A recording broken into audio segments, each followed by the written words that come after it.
Hola, buen día a todos, buenas tardes, de acuerdo a donde estén en los distintos lugares y países de los que nos acompañan. Soy el licenciado Cristian Borguelo y como siempre tengo el placer de haber sido invitado por Manage Engine para dictar este webinario al que ustedes amablemente se han sumado. Aprovecho como siempre para agradecer la confianza de Manage Engine en este tipo de eventos tratando de representar de alguna forma a la marca y a los productos que ellos comercializan en todo el mundo. Sin más dilación y como siempre respetando los tiempos de todos, este webinario tendrá una hora en donde la primera parte contaré algunas experiencias y mostraré algunos ejemplos de lo normal que se está volviendo actualmente la fuga de información en la nube y la gran cantidad de vulnerabilidades y problemas que nos enfrentamos cuando subimos información a la nube. Y posteriormente me estará acompañando Diego, que mostrará algunas soluciones que Manage Engine tiene para tratar de evitar este tipo de inconvenientes, problemas, vulnerabilidades, etc. Como decía recién, soy Cristian Borguelo, soy licenciado en sistemas y actualmente soy director de Seguinfo. Tengo varias certificaciones en seguridad. Una de ellas justamente la CCSK, que es una certificación enfocada en la nube, de la que posteriormente después vamos a estar hablando, no precisamente de la certificación, sino de la nube. Y también vamos a brindar un poco de información relacionada a la gran cantidad de vulnerabilidades que existen en este ambiente. Bien, esta es una diapositiva que yo tengo hace muchos años, cuando hablo de fuga de información, tiene 4 o 5 años ya la slide, siempre la muestro porque me pareció importante cuando Ponemon Institute, un instituto muy reconocido en Inglaterra que se dedica justamente a hacer estudios muy serios y estadísticos relacionados a distintos temas en Internet, publicó estas estadísticas hace algunos años en donde decía que el 85% de las organizaciones habían sufrido algún tipo de fuga de información y que en esta fuga estaban relacionados algunos empleados, clientes o proveedores. Después esto se fue modificando con el tiempo y esto ya se terminó siendo una broma, por eso ahí pongo Borguelo Dixit abajo. Dice que el 100% de las organizaciones en realidad perdieron información. El gran tema es que aún no lo sabemos. Y esto sin duda se ha transformado en una realidad en todas nuestras organizaciones. Continuamente estamos siendo atacados, después yo voy a mostrar varias estadísticas y informes que demuestran esto justamente, y el gran inconveniente es que no tenemos las herramientas o no tenemos el nivel de automatización o el nivel de madurez suficiente como para darnos cuenta por dónde ha ocurrido la fuga de información, por dónde ha ocurrido el ataque, y como dice un viejo dicho también, aquello que no se puede medir difícilmente se pueda controlar. Si yo no puedo saber cuál es la temperatura en este momento, probablemente tampoco sepa si está frío, está caliente y demás. Lo mismo pasa con, salvando las distancias, con COVID-19, si yo no sé cuántos infectados existen en el mundo o en un país determinado, no puedo tomar acciones para tratar de prevenir este virus. Entonces, acá sucede exactamente lo mismo. Y hablando, justamente recién hablábamos de las certificaciones en seguridad, y una organización que lleva adelante las certificaciones, justamente la certificación que yo mencionaba de CSK, que es una certificación específicamente en el estudio de la seguridad en cloud computing, es brindada por una organización sin fines de lucro que se llama CSA, Cloud Security Alliance. Aquellos que no lo conozcan, lo recomiendo fuertemente que lean toda la información que está dentro de Cloud Security Alliance es gratuita, totalmente abierta al público, y recomiendo que descarguen, lean los documentos, las buenas prácticas, tienen un montón de templates, documentos de Excel, documentos publicados también, como para hacer análisis de riesgo orientado en las organizaciones y en la nube. Por lo tanto, es muy recomendable toda la información que allí está. De hecho, yo lo tomo siempre como una fuente inagotable de información, y por otro lado también totalmente actualizado. Por ejemplo, este informe que estoy mostrando aquí, que en castellano se leería como los 11 ataques a cloud computing atroces, es decir, lo que está ocurriendo actualmente y que son grandes ataques a las nubes. Están categorizados en este informe que lo pueden descargar, como dije, todo es gratuito. Y el primero de ellos, que muchos de los que vamos a hablar durante la charla va a ser efectivamente relacionado a este primer punto, son las brechas de seguridad. ¿Qué significa esto? La fuga de información, básicamente, en donde esa fuga va a afectar de alguna manera los datos, por supuesto, de la organización, la integridad de esos datos y obviamente también todo lo que tenga que ver con la información sensible o confidencial que maneje la organización. Después tenemos los otros 10 puntos, algunos de ellos vamos a ir tratándolos brevemente, no nos vamos a detener, por supuesto, en cada uno porque se nos iría todo el día, pero tienen que ver con la configuración inadecuada en el cambio, en el control de cambios, todo lo que tenga que ver con el manejo insuficiente o inseguro de la identidad y las credenciales de los usuarios, de los administradores, de los usuarios que son privilegiados, etcétera. Todo lo que tenga que ver con el robo de cuentas, las amenazas internas, obviamente yo después voy a poner un par de ejemplos relacionados a esto, muy nuevos, el manejo inseguro de las interfaces y de las APIs, algo que actualmente es extremadamente grave porque en general nuestros desarrolladores o las personas que se conectan a nuestra organización no saben cómo administrar estas APIs y a veces APIs que son sensibles o que deberían ser privadas terminan siendo públicas. Todo lo que tenga que ver con el control débil de la interfaz, que esto después al final de la charla vamos a ver algunas herramientas que pueden potenciar y facilitar estos controles, y todo lo que tenga que ver con el uso y la visibilidad de la nube. ¿Qué significa esto? Obviamente no voy a entrar en detalle ya porque esto sería una charla vieja, de los tipos de nubes que existen, si tiene que ser privada, si tiene que ser pública, qué tipos de datos tengo que manejar entre cada uno, etc. Por lo tanto, esto si yo no sé limitarlo apropiadamente, daría lugar también a algún tipo de ataque o algún tipo de vulnerabilidad. Entonces, situándonos en el primer punto, lo que tiene que ver con las brechas, específicamente de seguridad, data breach, como se lo conoce generalmente, o data leak, que también se lo conoce, tenemos dos definiciones muy antiguas, ellas, en donde la primera habla de un incidente y el segundo habla de una brecha. ¿Qué ocurre cuando estamos hablando de un incidente? Es un evento de seguridad que compromete de alguna manera la confidencialidad, integridad y la disponibilidad de un activo de información de la organización. Y estamos hablando de una brecha específicamente, es decir, hay una fuga expresa de seguridad, una fuga de información, es un incidente que da como resultado la divulgación confirmada, es decir, ya me doy cuenta que efectivamente esa divulgación existió porque se publicó un dato en Internet, porque apareció una página o un sitio en la dark web con mi base de datos. De alguna forma hay una exposición de los datos hacia un tercero. Ese tercero puede ser alguien que expresamente estaba haciendo un ataque a nuestra organización o alguien que se encontró con esa información porque otra persona u otro grupo de personas fugaron esa información o ingresaron a la organización y la robaron. Esto lo pueden ver en un estudio en realidad en la comunidad Veris. Veris lleva adelante un framework que es muy interesante, después vamos a seguir profundizando sobre eso, es muy interesante porque nos muestra los distintos tipos de ataques, incidentes y brechas que pueden ocurrir dentro de una organización y nos da herramientas para medirlo, lo cual también hace fuerza sobre lo que hablaba al principio. Lo que no puedo medir no lo puedo controlar.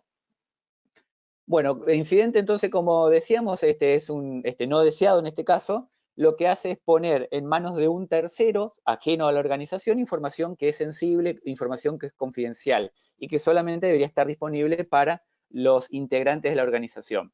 La fuga de información siempre se le define como entonces la salida no controlada de información que hace que esa base de datos, recursos, activos, información sensible, denomínenlo como quieran, termina en alguien que no debería haber accedido a esa información. Vamos a ver varios ejemplos ahora a continuación. Acá tenemos algunos ejemplos de lo grave que se está tornando la pérdida de información y de por qué es fundamental empezar a implementar controles, ya sean con herramientas automáticas o controles que sean manuales de alguna manera. Después vamos a terminar viendo que en realidad los controles manuales no nos van a ayudar por el volumen de información que manejamos. Eso seguramente ustedes lo saben mejor que cualquiera. El volumen de información que manejan dentro de la organización y que está alojado en la nube o dentro de la organización, se vuelve absolutamente inmanejable. De hecho, hemos hablado en otros, en el evento anterior, por ejemplo, el webinario anterior, también con Manage Engine, estuvimos hablando de todo lo que tenga que ver con el Shadow IT, es decir, todo lo que está, el IT que está en la sombra, por decirlo de alguna manera, y que no lo sabemos. Entonces, se vuelve inmanejable y tenemos que empezar a implementar herramientas que de alguna forma automaticen, controlen y cuiden esos registros que no queremos que se expongan.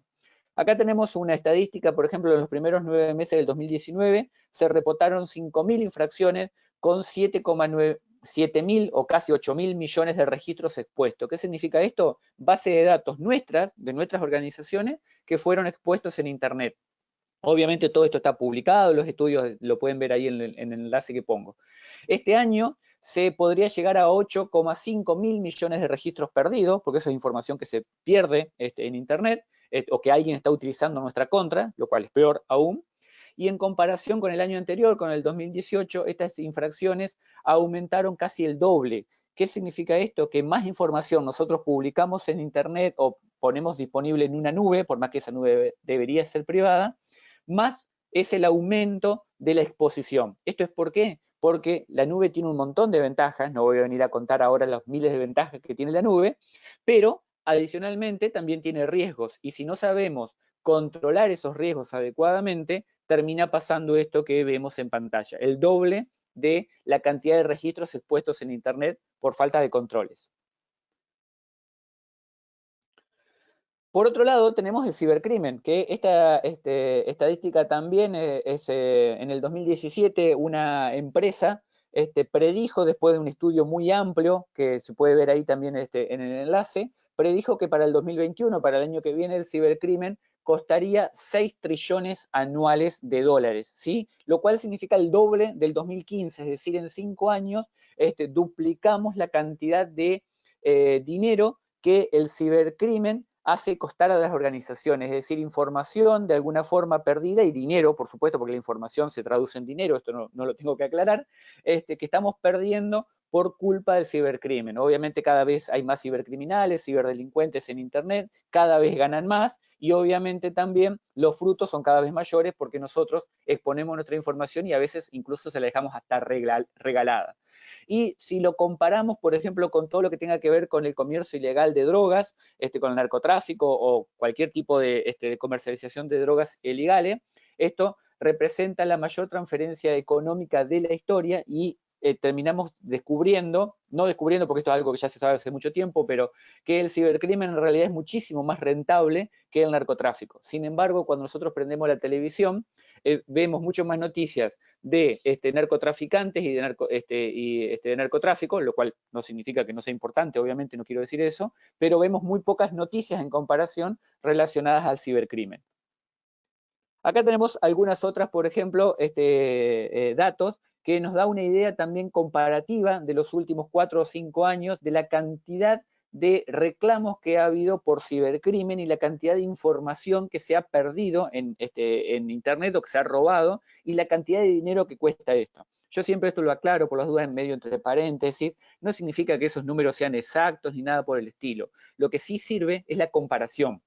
¿Por qué? Porque, por ejemplo, del 2015 al 2019 la cantidad de reclamos de fuga de información o pérdida de información se ha incrementado el doble, se puede ver claramente allí. Y lo mismo pasa con la cantidad de dinero que estamos perdiendo. Ese dinero que perdemos a veces es relacionado directamente a la fuga de información o a veces al trabajo que tenemos que hacer internamente para volver a producir esa información o para asegurarla o para protegerla de alguna manera. Por lo tanto, es importante empezar a considerar estos valores, vuelvo a repetir, no quiere decir que sean valores exactos, nada por el estilo, porque ¿quién dice que hay 467.361 reclamos? Bueno, hay que tener en cuenta que son datos que sirven simplemente como comparativa. Por otro lado, tenemos la cantidad de días que pasa la industria para detectar una brecha o una fuga de información. Y esto sí es grave y hay muchos estudios que lo comprueban. La mayoría de esos estudios menciona que la cantidad de días en que nosotros como organización tardamos para darnos cuenta que ha habido una fuga de información dentro de nuestra organización, supera los 150 días, está entre 150 y 300. La mayoría de los estudios, he leído más de 10 estudios relacionados a esto, este es uno de los últimos, por eso lo puse, la mayoría lo centra aproximadamente entre los 220 días en promedio. ¿Qué significa? Que si una brecha sucede hoy en nuestra organización, nosotros nos vamos a terminar dando cuenta o la vamos a terminar detectando dentro de 9 meses, ¿sí?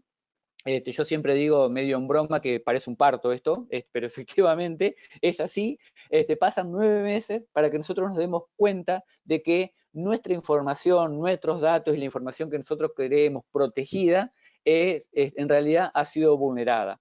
Y lo peor de todo es que a veces esta fuga de información ni siquiera la detectamos nosotros mismos, o porque no tenemos las herramientas, o porque no tenemos el personal, o porque no tenemos el tiempo, no lo detectamos nosotros, lo detecta un tercero que nos está ayudando de alguna manera en, por ejemplo, un análisis de un penetration test, un ethical hacking, algún tipo de análisis de vulnerabilidades, y a veces incluso se encuentran por error, es decir, estamos buscando otra cosa, otro tipo de ataque, otro tipo de problema, y terminamos encontrando en que en realidad la organización había sido atacada hace 8, 9, 10 meses y no nos habíamos dado cuenta. Y por otro lado está el tiempo que pasamos o que invertimos para contener esa brecha. ¿Qué significa? Que una vez que nos damos cuenta, nos dimos cuenta, listo, ¿y ahora qué hacemos? ¿Cómo actuamos? En algunos casos tendríamos que salir a hacer reclamos, por ejemplo, a algunos sitios para que borren la información si es que está alojada en algún servidor que no nos pertenece. En otros casos, no podemos hacer eso porque no le vamos a ir a pedir al delincuente que deje de vender nuestra base de datos, por ejemplo. Suena poco lógico. En otros casos, y esto está pasando mucho y lo voy a mostrar ahora a continuación dentro de un ratito, sucede que nuestras bases de datos están a la venta en Internet y otras veces sucede que ocurren chantajes. Esto, por ejemplo, pasó en México este año, pasó en Estados Unidos también mucho, en donde se divulga información, o sea, el delincuente roba información de la empresa y posteriormente directamente se pone en contacto con la empresa y lo empiezan a chantajear, diciendo que si no pagan cierta cantidad de dinero, generalmente son criptomonedas, Bitcoin o relacionadas, van a divulgar la información que acaban de robar. Esto ha pasado muchísimo y lamentablemente se está transformando en lo común. Y acá está la cantidad de días entonces que pasamos para contener de alguna manera, no estoy diciendo que vamos a recuperar la información, porque la información ya se perdió, está en Internet, por lo menos contener de alguna manera la brecha, es decir, tratar de limitar el impacto. Eso es lo que estamos haciendo. El incidente ya ocurrió, lo que hacemos es limitar el impacto. Y en general, más o menos, el promedio, de acuerdo a la industria, está entre 50 y 100 días, ¿sí? Y acá es donde empezamos a hablar de lo que se denomina las 4A. Yo había mencionado anteriormente, voy a retroceder un segundo, había mencionado a la comunidad Veris, que ustedes lo pueden ver ahí en el enlace que está en la parte inferior de la página, pueden entrar, esto es información totalmente abierta, veriscommunity.net, y Veris justamente lo que hace en este framework que yo mencioné anteriormente es tratar de dividir de la forma más amena posible la cantidad de tipos de incidentes que ocurren. Y los cita estos 7 que vemos acá. El medio ambiente, que poco tiene que ver con cloud, pero está dentro de esto. Malware, hacking, todo lo que tenga que ver con ataques sociales, ingeniería social, el mal uso de la información, ataques físicos y los errores. Pero habla de las 4A. ¿Qué son las 4A? Nos dice que para que haya un incidente tienen que ocurrir estas 4A justamente. La primera de ellas habla del actor, es decir, básicamente el cibercriminal, el delincuente, el atacante, denomínenlo como quieran, que va a llevar adelante el ataque. El segundo es el activo, es decir, el activo que es afectado por el actor. Por ejemplo, una base de datos que nosotros tengamos en la nube.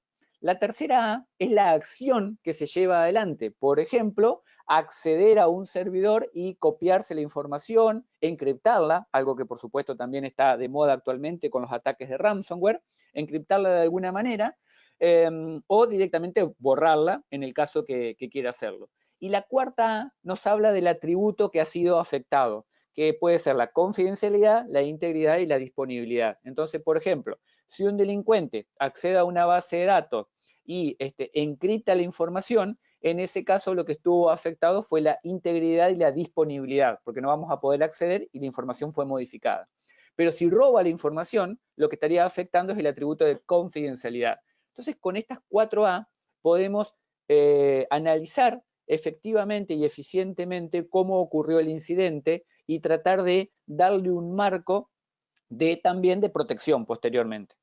Adicionalmente, este actor, en lo que habla específicamente en la nube, puede estar del lado de afuera, sería un atacante externo, un criminal, ni más ni menos, que ataca nuestra infraestructura, o si no, puede ser un usuario interno, lo que generalmente se conoce como insider, puede ser un usuario que sea de la nube, que tenga solamente acceso a nuestra nube, que eso puede ser una nube privada o una nube pública. Anteriormente yo hablaba de las APIs, por ejemplo. En general, cuando nosotros tenemos un dato en la nube, podemos llegar a acceder a través de una API y darle a un tercero, que puede ser un socio de negocio, puede ser un cliente, etcétera, acceso a una API. Quizás este tercero accede de alguna manera o vulnera la seguridad de la API y puede acceder a nuestra información. Adicionalmente, este actor podría afectar un recurso que esté en la nube, es decir, que nosotros, por ejemplo, hayamos subido nuestro AD, nuestro Active Directory, totalmente alojado en la nube, no lo tengamos internamente y lo tengamos allí, por lo tanto, podría robarse toda la base de datos de usuarios, por ejemplo, internos, o estaríamos hablando de servidores en la nube, porque nosotros podemos tener nuestros recursos alojados en la nube, un file server, por ejemplo, o nuestros usuarios, o podemos tener 2 o 3 servidores nada más, por ejemplo, qué sé yo, el servidor del sitio web. Lo que tenemos el sitio institucional, lo tenemos alojado en Azure, en Amazon, en Google, donde ustedes quieran. Tenemos ese servidor solamente en la nube.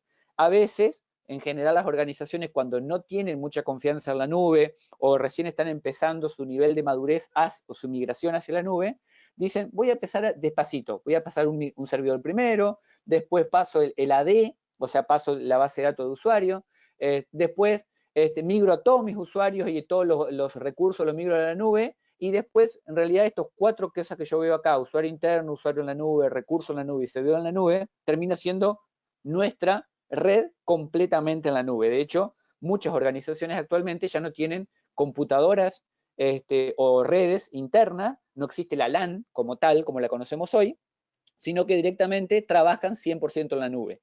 Y esto se ha potenciado con todo lo de la pandemia. ¿Por qué? Porque muchas empresas migraron todos sus recursos 100% a la nube. Por ejemplo, migraron todos a Google Docs, por decir algo. Y los usuarios se loguean directamente en Google Docs y trabajan directamente de forma compartida en la nube de Google, por decir un ejemplo. Obviamente lo mismo puede pasar con Azure, con Office 365, etc. Algunos ataques que han sido sumamente conocidos y como para mostrar también, estos ya son costos reales, digamos, que le ha costado a las empresas, o por lo menos lo que se hizo público, probablemente lo real sea mayor. Lo que se hizo público, acá tenemos el ataque a Target, un reseller muy importante en Estados Unidos, que accedieron a 11 millones a 11 gigas de datos y afectaron a 110 millones de tarjetas de crédito de usuarios de clientes que habían comprado en Target. Esto cómo lo hicieron, no voy a entrar en detalle ahora, pero básicamente se robaron los datos de las tarjetas de crédito de esos clientes. Y el costo monetario para la empresa fue de 200 millones de dólares, por lo menos lo que se conoció. Como digo, probablemente haya sido mucho mayor. La detección estuvo en un promedio de 16 días. Esto fue justamente porque empezaron a llegar reclamos de los clientes, que por eso fue tan rápido la detección. Los clientes empezaron a quejar de que habían empezado a haber compras que ellos no habían realizado y era justamente porque alguien le había robado las tarjetas de crédito. Y el tiempo que tardaron en avisarle a todos los clientes afectados fue de 20 días, lo cual es un número muy alto. Yo siempre recomiendo, si hay algún problema interno que ustedes tengan en la organización y que está relacionado con una brecha o con una fuga de información, traten de comunicarlo lo más rápido posible a sus clientes. ¿Por qué? Porque con esto minimizan la posibilidad de que los clientes se quejen y también minimizan, obviamente, la posibilidad del ataque y la posibilidad de juicios también. ¿Sí? ¿Por qué? Porque si yo me enojo porque no me avisaron, probablemente termina haciéndole un juicio a la organización. Luego tenemos otro caso, el de Marriott en el 2014. En esto fueron 500 millones de clientes de Marriott, de gente que se hospedaba en los hoteles, se vieron afectados. Se robó información personal en este caso. El costo monetario todavía no se conoce o probablemente nunca se vaya a conocer. La detección estuvo en 4 años, es decir, le estuvieron robando información sensible de los clientes al hotel durante 4 años y no se dieron cuenta. Y la notificación a todos los clientes tardaron 2 meses para avisarle a todos. Y en el caso de Uber, que fue en el 2016, en este caso lo que se filtró fue una cuenta de GitHub de Uber. Robaron información de 57 millones de clientes que habían utilizado su servicio. La detección tardaron un mes para darse cuenta.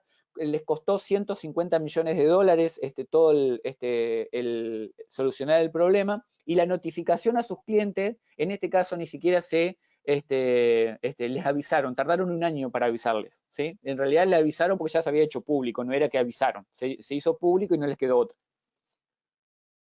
Bien, el caso de Equifax en el 2017, esta muestra la URL completa, es una URL en Tor, porque obviamente esto es público, o fue público, ya se dio de baja esa URL. Toda la base de datos de Equifax la publicaron, 140 millones de personas fueron afectadas. Para los que estamos en Argentina o Latinoamérica, la empresa que está relacionada con Equifax aquí se llama Veraz, es decir, es exactamente lo mismo que digamos que la base de datos completa de toda la información que está en Veraz, por ejemplo, haya sido expuesta. Esto sucedió en Estados Unidos y en Inglaterra a la empresa que Equifax es la dueña de Veraz, básicamente.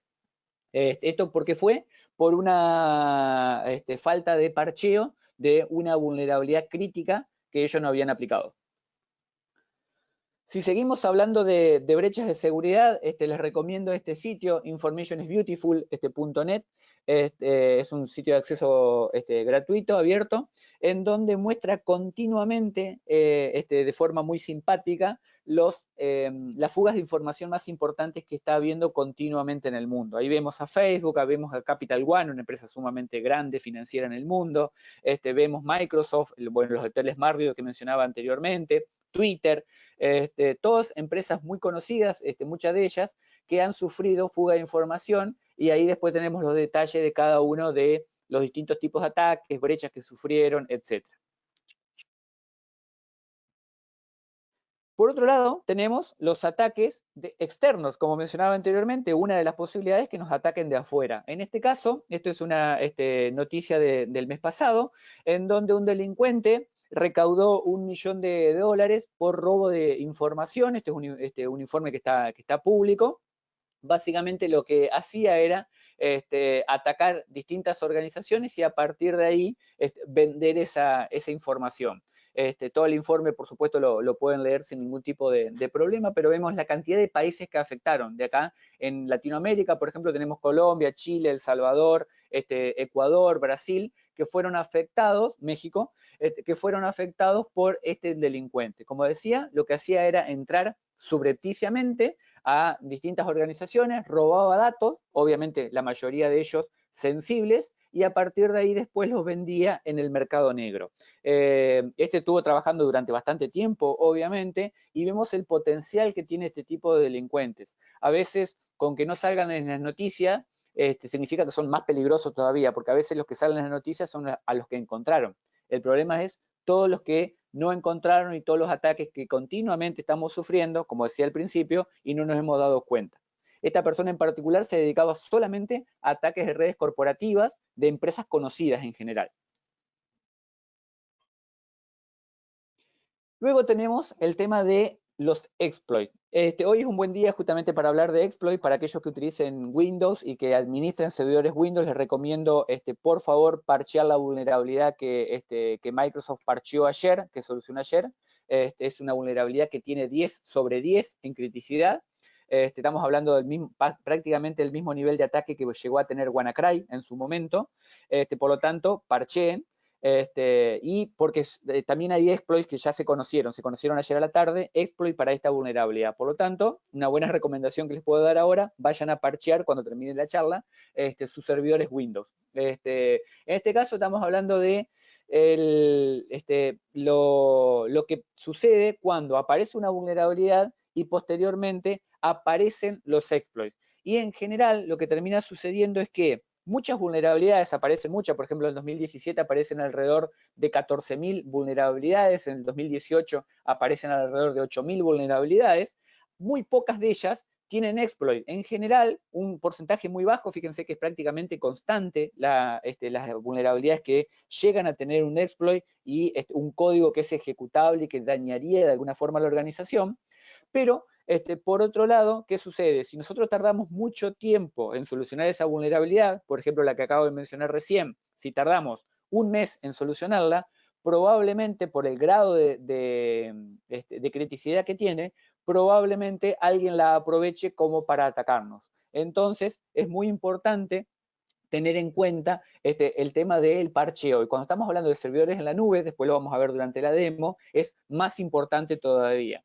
Generalmente aparecen 4 vulnerabilidades explotables por día aproximadamente, obviamente de acuerdo a nuestra tecnología, algunas nos pueden afectar y otras no, algunas pueden ser para Linux, otras pueden ser para Windows, otras pueden ser para SAP, etc.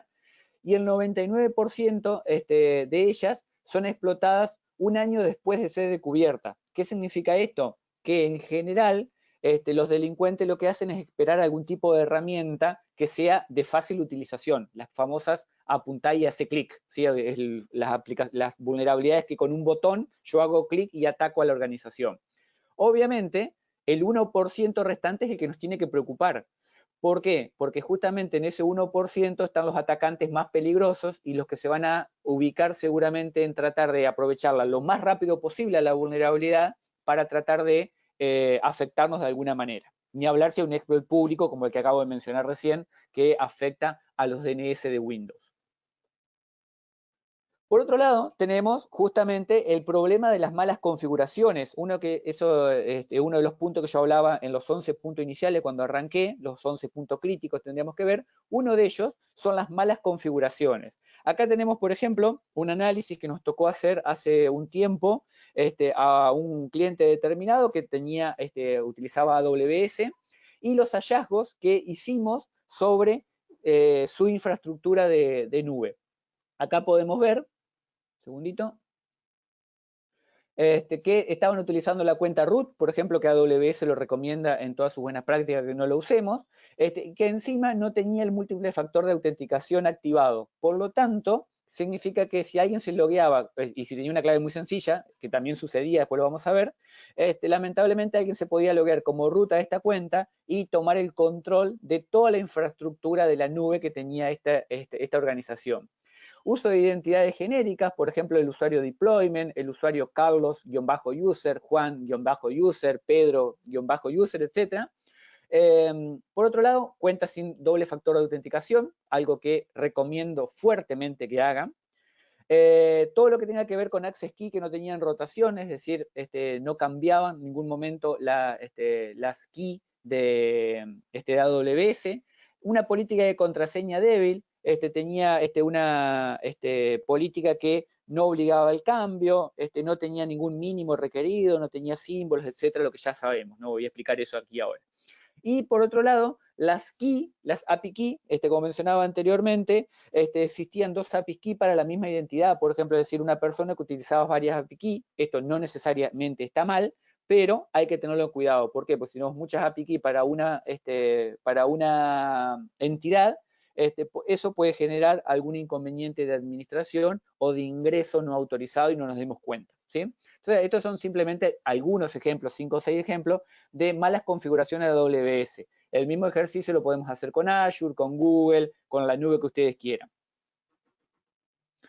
Y esto nos lleva al ciclo de vida de un ataque. Esto siempre también lo muestro porque es generalmente lo que hacemos las personas que trabajamos en seguridad ofensiva o que hacemos ethical hacking o penetration test o llevamos algún tipo de análisis a las organizaciones. Es lo que hacemos, pero también es lo que hace el delincuente. Es exactamente el mismo ejercicio.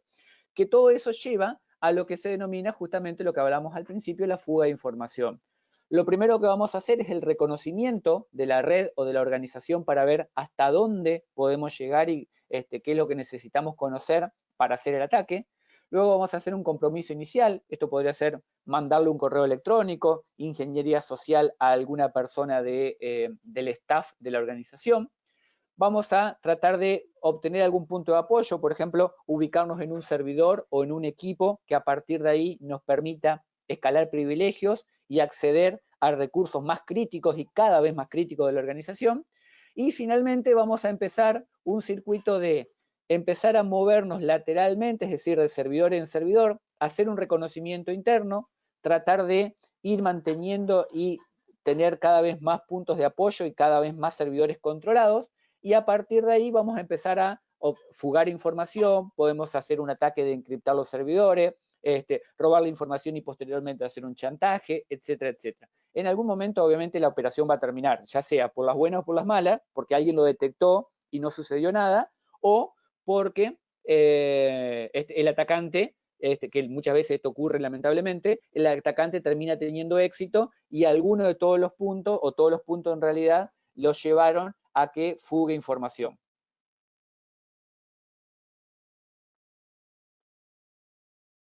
Por supuesto, tenemos los ataques externos, en este caso un ejemplo de un cibercriminal que afectó a base de datos Mongo. Si ustedes utilizan Mongo, Cassandra o cualquier base de datos no SQL, tengan cuidado, esto está de moda actualmente, ingresar a las bases de datos Mongo por su fácil configuración o configuración nula que tiene a veces, y en este caso robaba el contenido o en realidad encriptaba el contenido y dejaba una nota de rescate para que la organización pague para recuperar su base de datos. Pues después tenemos acá este estudio de mayo de este año, sumamente nuevo, en donde vendían base de datos directamente en tiendas online. Esto pues, sucedía en la dark web. Ahí vemos algunas empresas o dominios que habían sido atacados. Por ahí son dominios que ustedes no tienen por qué conocer. Yo, de hecho, tampoco los conocía, pero simplemente como para darnos una idea de la cantidad de registros que están dando vuelta en Internet. En este caso, este vendedor en particular, este delincuente, tenía 1,5 millones de registros disponibles a la venta. Obviamente en esos registros había desde usuarios y contraseñas hasta información sensible del rubro de empresa que a ustedes se le ocurriera que tenían algún tipo de tienda online o un carrito de compras, como se lo menciona generalmente.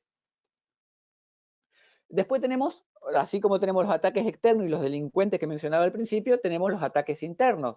Y a veces, muchas veces nos planteamos qué tan sofisticado tiene que ser el ataque como para que tenga éxito. Bueno, en este caso ni siquiera tiene ningún tipo de sofisticación. Esto es un ejemplo de principios de año en donde una empresa despidió a una persona que trabajaba en Haití. ¿Cuántos de ustedes deben haber sufrido esta situación? Para bien o para el mal, son situaciones en general bastante desagradables, porque tenemos que echar a veces, despedir a una persona que tiene muchos años o que tiene mucho conocimiento y por algún motivo tenemos que terminar despidiéndolo. ¿Qué hizo este empleado en particular? Robó las credenciales de uno de sus compañeros de Azure, de AWS, de Amazon, ingresó a las cuentas de Amazon con estas credenciales que había robado a sus compañeros. Justamente la idea de robar las credenciales al compañero era para que no le echaran la culpa a él. Esto después se terminó descubriendo, y inhabilitó los 23 servidores de los clientes de esa compañía. ¿Qué significa? Que al margen de afectar los activos de la compañía que lo había terminado de despedir, también afectó todos los activos de los clientes a los cuales se proveía servicio, ¿sí? Es una empresa relativamente grande, pueden leer la noticia allí, está para consultarla completamente. Entonces nos damos cuenta que esto no tiene nada de sofisticado, es algo tan simple como confiar en un ex compañero de trabajo, o este compañero de trabajo le roba las credenciales y termina haciendo un daño grave, severo, a la organización y a todos sus clientes, de hecho, o a la mayoría de sus clientes. Y esto nos lleva finalmente a el tema de la automatización, algo que también cuando mencionábamos los 11 puntos al inicio es sumamente importante. ¿Por qué la automatización?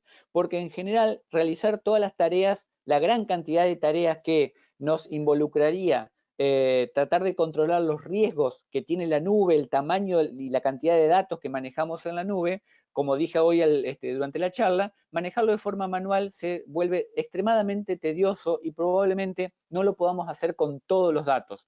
Entonces necesitamos de alguna forma herramientas que nos permitan controlar y automatizar estos datos. Acá vemos otro estudio también en donde podemos ver que la automatización lo que hace es decrementar el costo de la brecha. ¿Qué significa? Que cuanto más automaticemos, es decir, en el caso de automatizar completamente full, acá como estoy marcando, completamente la automatización, el costo de la brecha disminuye. Y obviamente también probablemente sea más fácil detectar un ataque, nos demos cuenta de que alguien está burlando o intentando robar una credencial o accediendo a un recurso que no corresponde, accediendo a una carpeta o a un servidor que no debería tener acceso. Esto ahora lo vamos a mostrar en la demo con una herramienta. Entonces, este tipo de cosas nos posibilitan de alguna forma controlar el impacto de la brecha o, muchísimo mejor incluso, detectarlo antes de que la brecha ocurra. Es sumamente importante empezar a pensar en herramientas que automaticen este tipo de análisis. Hacerlo de forma manual actualmente con el volumen y la cantidad de tecnología que nosotros tenemos involucrado, y ni hablar todo lo que creció durante la pandemia, porque muchas empresas antes me planteaban, por ejemplo, en mi caso particular, yo no quiero tener empleados que estén trabajando desde su casa. Hoy eso no tiene una discusión. Hoy el trabajo remoto se ha vuelto la normalidad, lo que algunos llaman ya la nueva normalidad. Bueno, en este caso, si no logramos automatizar este tipo de tareas, hacerlo de forma manual no va a ser exitoso. Entonces, ¿cómo prevenir y remediar? Y acá muestro 5 puntos simplemente que están recomendados por las buenas prácticas, y ahora sí nos vamos a la demo después. Mantener un inventario actualizado de todos los activos que tenemos en la nube. Para esto necesitamos herramientas y necesitamos automatizarlo. Controlar la superficie de ataque externo y la exposición al riesgo. Esto significa que voy a tratar de controlar de alguna forma quiénes y de qué manera están accediendo desde el exterior de mi organización y para qué lo hacen, por supuesto. Mantener el software actualizado e implementar políticas de parche automatizado. De vuelta, el volumen de servidores, recursos, clientes que manejamos en la nube suele ser alto. Ni hablar si estamos hablando de serverless, servidores de APIs, etcétera, que mantener todo esto, si no está de forma automatizada, se vuelve extremadamente complejo y, por no decir, imposible. Priorizar los esfuerzos de prueba y corrección basados en los riesgos que tengamos. Por ejemplo, si yo sé que hoy tengo domain controller o tengo servidores de DNS expuestos, tengo que salir corriendo ya mismo. De hecho, dejen la charla y vayan corriendo ya mismo a aplicar el parche que mencionaba anteriormente de Microsoft. ¿Por qué? Porque si tengo un servidor expuesto en una nube con esa vulnerabilidad, hoy soy un blanco dentro de los próximos 5 minutos, si ya no lo fui. Y, por supuesto, también analizar toda la información que continuamente está apareciendo en Internet relacionado a fuga de datos. De hecho, hay muchos sitios, yo fui mostrando varios a medida que fui avanzando, en donde aparecen continuamente bases de datos expuestas. ¿Qué tenemos que hacernos? ¿Qué tenemos que hacer, perdón? Fijarnos si nuestro nombre, si nuestro dominio, si nuestra empresa, si nuestros recursos o nuestra información no aparece en una de esas fugas, porque significa que hace un montón de tiempo que nos están atacando y aún no nos dimos cuenta. Parece una broma, parece mentira decirlo así, pero hay muchas empresas que se enteran de esa manera de que están siendo atacados. Si no, no se darían cuenta. Simplemente se dan cuenta cuando aparecen sus datos en Internet. Bien, conclusiones y paso el control. La nube obviamente es una excelente opción, pero por supuesto requiere análisis de riesgo. No estar haciendo análisis de riesgo hoy, ya sea porque nos lo pide alguna normativa internacional, como puede ser ISO, SOX, PCI, las normativas del Banco Central. Hoy yo tengo muchos clientes que están relacionados al Banco Central de distintos países que están haciendo este tipo de análisis. Las nubes mismas, Azure, AWS, Google, exige llevar adelante estas buenas prácticas y estos análisis de riesgo. Probablemente alguno de ustedes debe haber recibido estas auditorías. Son unos Excels, una planilla de cálculo inmensa en donde nos van preguntando cuáles son los riesgos que estamos asumiendo y cómo lo estamos previniendo. Los datos en la nube son activos, que hay que protegerlos y tienen un ciclo de vida como cualquier otro y por supuesto lo tenemos que actualizar. Y como decía, se pierden millones de dólares por falta de previsión, protección y automatización, que para mí hoy por hoy se ha vuelto un punto fundamental en este tipo de prevención. ¿Con qué objetivo? Justamente tratar de reducir los tiempos para detectar el incidente, la detección y responder lo más rápido posible. Es decir, ese cuadro de comparativas de tiempo que yo mostraba hoy, que estaba entre 100 y 300 días, lo tenemos que minimizar de alguna manera. Entonces, Para esto ahora vamos a mostrar algunas herramientas. Voy a pasar el control a Diego para que muestre algunas alternativas de cómo podemos llevar adelante esto. Y posteriormente, como siempre, tenemos una sesión de preguntas y respuestas. Hola, Cristian. Muy bien, Cristian. Antes que nada, quería hablarles a ustedes, es que cualquier pregunta que tengan a Cristian o que tengan a mí, pueden escribirlo por favor en la sección de preguntas. Bien, Cristian, pues realmente los datos que muestras son muy interesantes y muy alarmantes definitivamente en el mundo, pero para ello, Manage Engine cuenta con unas soluciones o más bien unas estrategias para proteger esta información como tal.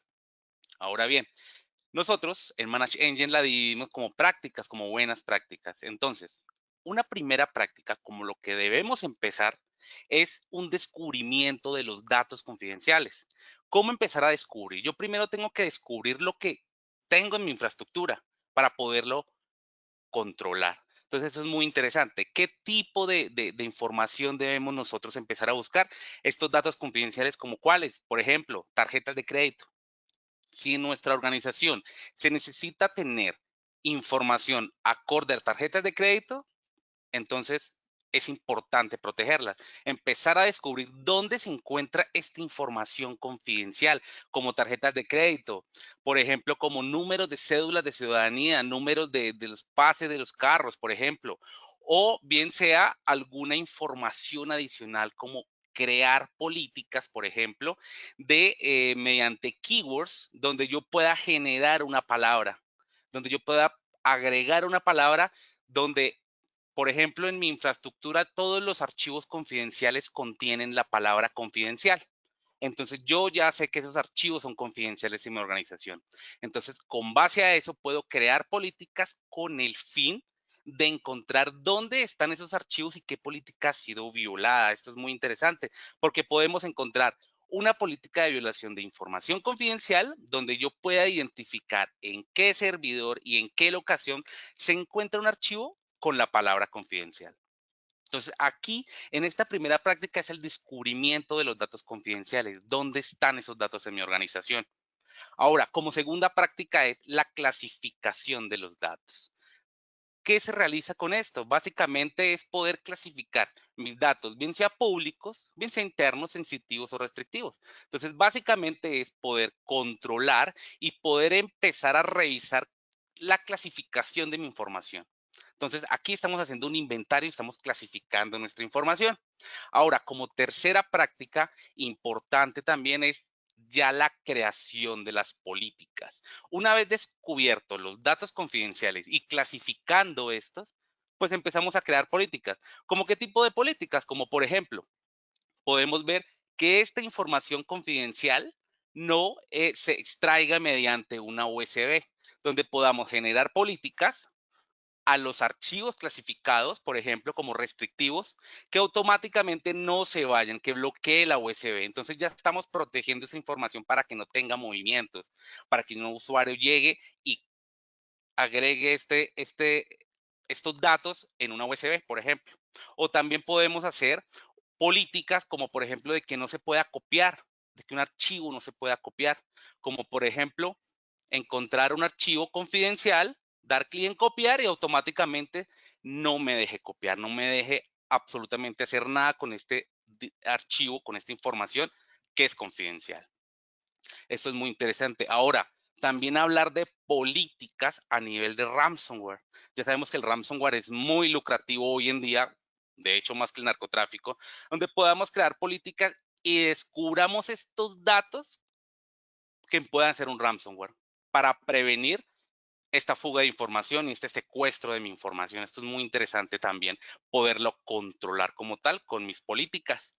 Ahora bien, después de crear estas políticas, como cuarta práctica tenemos el análisis de incidentes, empezar a revisar estos incidentes, empezar a ver qué es lo que pasa en mi infraestructura, cómo mis usuarios, por ejemplo, manejan mi información. Como por ejemplo, podemos ver que un usuario, Diego, ha intentado copiar un archivo confidencial, que fue lo que hicimos ahora. Intentar copiar un archivo, no ha dejado copiar este archivo y automáticamente ya me queda alertado. Yo ya puedo tomar acciones referente a este usuario, Diego, que está copiando una información confidencial. Aquí estamos hablando on-premise como tal.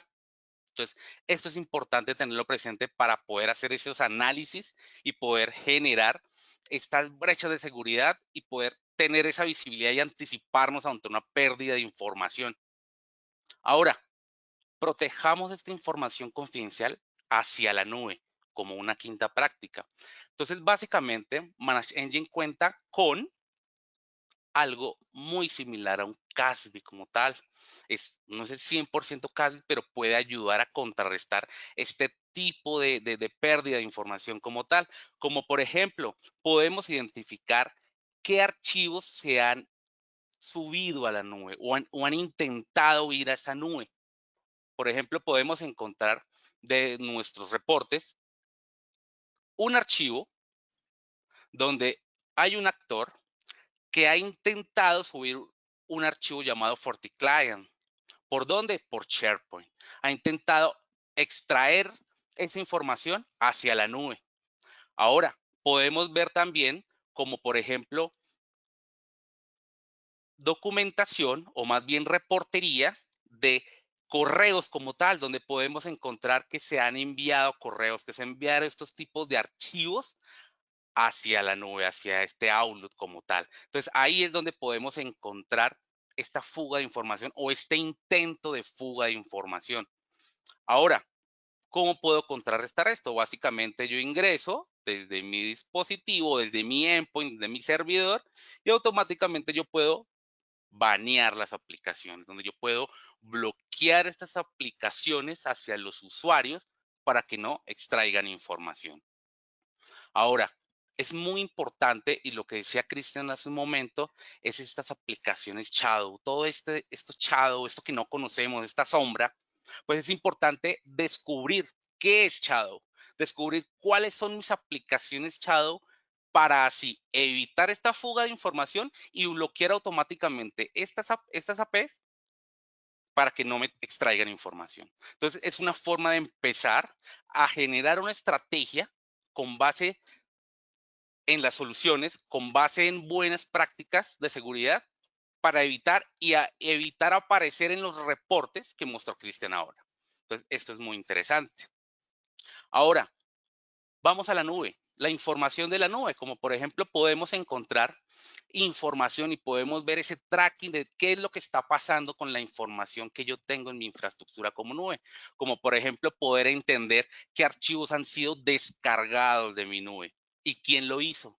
Esto es muy interesante porque empiezo a ver esa visibilidad de todos los movimientos laterales que tiene mi infraestructura y mis usuarios con mis archivos. O, por ejemplo, algo muy importante, archivos eliminados. Se ha eliminado un archivo confidencial en mi nube. Poder entender quién fue y a qué horas fue. Entonces, esas políticas, esas buenas prácticas como tal, a nivel de mis archivos. Ahora bien, podemos ir a algo más global, que es, por ejemplo, ustedes tienen una infraestructura como servicio. Entonces, poder analizar todos estos movimientos a nivel de mi infraestructura como servicio, como por ejemplo encontrar actividades de usuarios. ¿Qué está haciendo mi usuario en mi infraestructura como servicio? Para este ejemplo, Azure, donde podemos ver esos eventos fallidos de estos usuarios. Podemos encontrar, por ejemplo, usuarios donde crean alguna política en mi infraestructura cloud, se pueden ir de la organización y esa política quedó ahí. Entonces ya podemos identificar y podemos alertar ese tipo de cambios que se realizan en mi infraestructura cloud. Podemos encontrar todos esos reportes de todos los usuarios administradores de mi infraestructura cloud, bien sea Azure, eh, Salesforce, Google, Amazon. Entonces, es interesante esto como tal, como buenas prácticas de seguridad que hace Manage Engine y que les brinda a ustedes para que tomen esas buenas prácticas y la ejecuten en su organización. Básicamente es eso lo que tiene Manage Engine para ustedes con el fin de poder controlar la información, bien sea on-premise, la información bien sea cloud y la información que se está moviendo entre on-premise y cloud. Cristian, voy a pasarte el control y pasamos a la sesión de preguntas. Gracias, Diego. La primera de ellas nos dice si nos puedes explicar la importancia de instalar los parches para los sistemas operativos y con qué frecuencia. Bueno, recién yo mencionaba, creo que esto viene producto de eso, la importancia de aplicar el último parche que acaba de publicar Microsoft. Cada tecnología, en este caso Microsoft, pero puede ser Linux, puede ser Mac, puede ser un sistema SAP, puede ser un sistema propio en la nube, puede ser un Apache, puede ser cualquier tecnología, tienen en general la mayoría de las organizaciones políticas, estas empresas, los vendors, tienen políticas de actualizaciones que pueden ser, en algún caso, cuando aparezca la vulnerabilidad, inmediatamente parchear, la mayoría ya no está intentando hacer eso, van hacia más un modelo de cada cierto tiempo, por ejemplo, en el caso de Microsoft, en el caso de Adobe, es una vez por mes, en el caso de Oracle es una vez cada 3 meses, etcétera.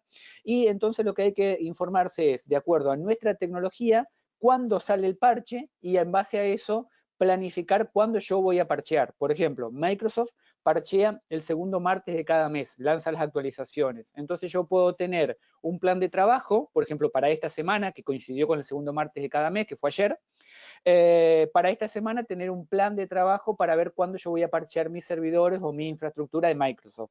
Lo mismo si estoy en Linux, lo mismo si trabajo con Oracle y así sucesivamente. Entonces, lo que es importante no es decir, tengo que salir corriendo ahora en este momento. Lo que tengo que tener es una política en donde me indique cómo proceder inmediatamente después que el vendor sacó su actualización. Eso es lo importante. No voy a profundizar mucho más en esto porque daría para una charla entera, pero más o menos esa es la idea más importante, digamos. La siguiente pregunta dice cómo CSA, Cloud Security Alliance, nos ayuda a proteger nuestros ambientes de la nube usando controles, buenas prácticas, guía de configuración y demás. Bueno, voy a ir al browser acá. Yo recomiendo todo lo que sea de Cloud Security Alliance. Ahí están viendo el navegador. Es sumamente importante que obtengan la información de Cloud Security Alliance. Hay muchísimas buenas prácticas, por eso en este caso, por ejemplo, estamos viendo la guía de riesgo que se llama STAR. Esto es descargable y nos va, por ejemplo, a orientar de cómo tenemos que trabajar en el caso de que seamos provider de servicios de cloud, que seamos clientes de servicios de cloud o que seamos auditores o consultores, que en este caso sería mi caso, por ejemplo.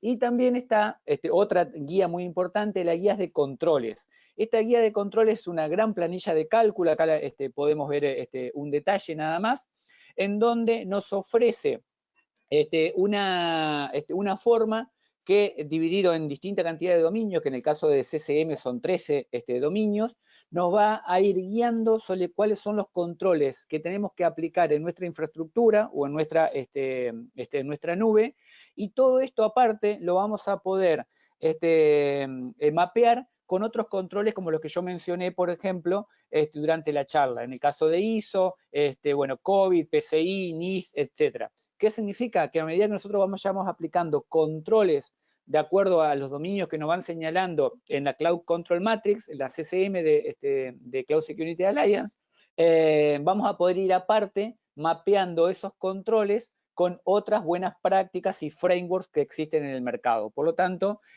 hay muchísima información, hay que ir digiriéndola de a poco porque efectivamente es mucha, pero en todo caso en algún momento después podemos hablar específicamente de algunos controles de CCM y organizar algo orientado específicamente a eso. Y un segundo, había una más me parece, y después había una pregunta también para Diego. ¿Cómo podemos obtener estos ítems para chequear cómo están configurados los servidores? Si son recursos públicos o parte de un servicio de assessment. Se pueden hacer las dos cosas. De hecho, recién Diego estaba mostrando una forma de levantar los recursos que nosotros teníamos dentro de nuestra organización, sean estos que los consideremos Shadow, por ejemplo, empezar a levantar todos los servidores, servicios, etcétera, que tenemos en nuestra nube, eso lo podemos hacer. O sea, de forma automatizada, como yo recomendé durante la charla, o bien esto también surge en un assessment. Yo podría ir, por ejemplo, a la organización y empezar a hacer relevamiento de todos los recursos que tiene la organización. Obviamente esto se puede hacer interno, lo puede hacer un externo, lo puede hacer una consultora, etc. Yo generalmente recomiendo, como dije durante la charla, que haya algún tipo de herramienta automatizada que nos permita, por un lado, levantar, hacer todo el inventario de nuestros recursos y posteriormente empezar a analizar, hacer un assessment sobre cada uno de estos recursos para ver recursos compartidos, cómo están configurados, las actualizaciones, etcétera, etcétera. ¿Sí? Tu trabajo que obviamente no se hace un día para el otro, pero lo que acabamos de mostrar podría ser un puntapié inicial como para llevarlo adelante. Bien, alguien acá me dice, trabajo para una universidad y cómo sé que no he sido vulnerado. Gran pregunta. Si yo supiera la respuesta, sinceramente, es complicado. En general, yo siempre recomiendo buscar en fuentes abiertas para ver, es decir, empezando por Google, pero hay cientos de otras fuentes abiertas, saber si la información de nuestra organización, en este caso una universidad, no ha sido vulnerada. Empecemos a buscar información de nuestro dominio, por ejemplo, universidad.edu.mx, en el caso de esta persona me dice que es de México. Por lo tanto, es una buena iniciativa. No es sencillo, no es fácil, muchas veces hay que dedicarle mucho tiempo. En mi caso particular, yo mostré muchos ejemplos porque al estar trabajando en esto y también tener contacto continuo con clientes, me voy enterando. Pero si no, hay que dedicarle un tiempo importante a la investigación para ver si mi información de mi organización no fue vulnerada.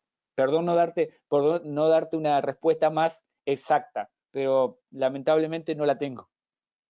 Bien, acá hay una pregunta para ti, Diego. Estas herramientas, las que acabo de mostrar, entiendo, pregunta si son un appliance o un software y si requiere algún tipo de agente para realizar los análisis que acabas de mostrar.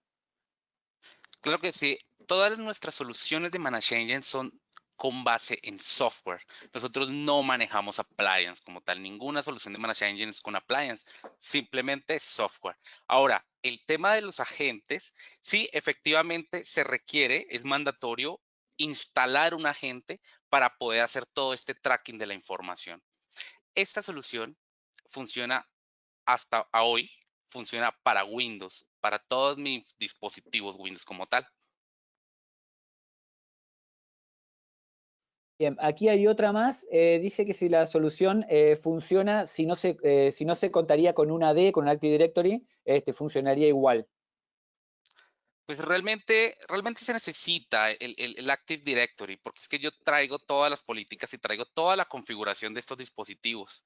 Esto me ahorra mucho trabajo. Entonces realmente se necesita mi Active Directory para poder traer todos estos dispositivos y a su vez poder autenticarme a la solución mediante un usuario de directorio activo o usuario local.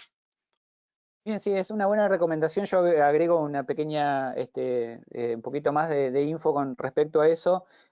Hoy por hoy, o sea, hace algunos años, 5 o 6 años quizás, montar una D o montar un Active Directory, yo me imagino que la persona que hace esta pregunta debe ser probablemente alguien que trabaja en una pyme, montar un servidor activo, una D o una red más o menos bien configurada, tenía un trabajo bastante complejo detrás y quizás necesitabas a un especialista y demás. Hoy por hoy eso no sucede así, o sea, montar una D, obviamente si tenemos un especialista muchísimo mejor, por supuesto, pero montar una D o una infraestructura simple de pocas máquinas, suponiendo que sea una pyme, no es demasiado complejo. Por lo tanto, yo lo recomiendo, no es una buena práctica hoy tener una red plana, sin una D, sin tener un controlador de dominio o tener un usuario administrador que vea los recursos de la organización y demás. No es una buena práctica porque facilita muchos de los ataques que yo fui mencionando, lamentablemente. Entonces, tener el famoso usuario administrador que se conecta a todas las máquinas, y yo, si bien sé que en Latinoamérica lamentablemente es una práctica común, traten de evitarlo. Y vuelvo a insistir en esto, no es algo demasiado complejo hoy ponerse a montar una D, no se asusten con esto si trabajan en tecnología, llévenlo adelante porque los beneficios son muchísimos. Obviamente acá estamos hablando de AD, pero si en el caso que fuera infraestructura con software libre, también aplicaría el mismo consejo, digamos. Entonces, no se asusten con esto y aparte facilita, como bien explicaba Diego recién, también la implementación de otras herramientas de protección adicionales. Bien, hemos llegado hasta acá. Muchísimas gracias a todos los que se quedaron hasta el final, como siempre. Gracias a Managed Engine, como siempre, en el apoyo, por la confianza en Seguinfo y en mi persona en particular. Gracias a todos los asistentes. Gracias, Diego, por tu explicación y mostrar la herramienta. Y seguramente nos estaremos viendo el mes que viene con otro webinario gratuito, como siempre, de Managed Engine. Así que gracias y nos vemos en la próxima. Claro que sí, Cristian. Gracias a todos. Que tengan un buen día.